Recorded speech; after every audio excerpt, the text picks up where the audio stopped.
నమస్కారం. నా పేరు శ్రీరామ్ శర్మ.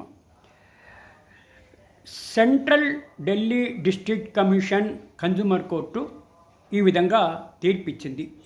ఒక బిల్డరు ఇన్ఫ్రాస్ట్రక్చర్స్ లిమిటెడ్ అని చెప్పేసి ఒక కంపెనీ ఉంది. ఆ కంపెనీ డబ్బులన్నీ తీసుకుని కబ్జా ఇవ్వలేదు, ఫ్లాట్ కన్స్ట్రక్షన్ చేసి ఇవ్వలేదు, పొజిషన్ ఇవ్వలేదు, డబ్బులన్నీ కూడా తీసేసుకుంది. ఇట్లా డిస్ట్రిక్ట్ కమిషన్లో ఒక వ్యక్తి కేసు పెట్టాడు. ఇది జూన్ 2004లో డబ్బులు తీసుకున్నారు. అడ్వర్టైజ్మెంట్ ఇచ్చింది. ఫ్లాట్లు, స్టూడియో అపార్ట్మెంట్స్ కట్టి సేల్ చేయబోతున్నాము, మీరు డబ్బులు కడితే వెంటనే ఇచ్చేస్తామన్నారు.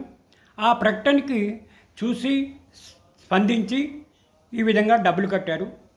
డబ్బులన్నీ తీసుకున్న తర్వాత కూడా ఇంకా కబ్జా ఇవ్వలేదు, కన్స్ట్రక్షన్ చేయటం సగం ఆపేశారు. ఇది డెఫిషియన్సీ సర్వీసెస్ కింద వస్తుంది అని డిస్ట్రిక్ట్ కన్జ్యూమర్ కమిషన్లో కేసు పెడితే డిస్ట్రిక్ట్ కమిషను ఈ విధమైన తీర్పులు ఇచ్చింది. ఇరుపక్షాల వాదనలు విని డిస్ట్రిక్ట్ కన్జ్యూమర్ కమిషను ఆదేశాలు ఇచ్చింది, వెంటనే ఫ్లాట్ కట్టి హ్యాండ్ ఓవర్ చేయమని. ఇది పూర్తిగా డెఫిషియన్సీ సర్వీసెస్ కిందకి వస్తాయి అని చెప్పేసి ఈ తీర్పు చెప్తోంది. ఏ బిల్డర్ అయినా డబ్బులన్నీ తీసుకుని ఇట్లా కట్టకుండా సగంలో వదిలేస్తే అది డెఫిషియన్సీ సర్వీసెస్ కింద వస్తుంది అని ఈ డిస్ట్రిక్ట్ కమిషన్ ఇచ్చిన తీర్పే మనకి చెప్తుంది. రోజు వందలాది మంది ఈ విధంగా సఫర్ అవుతున్నారు.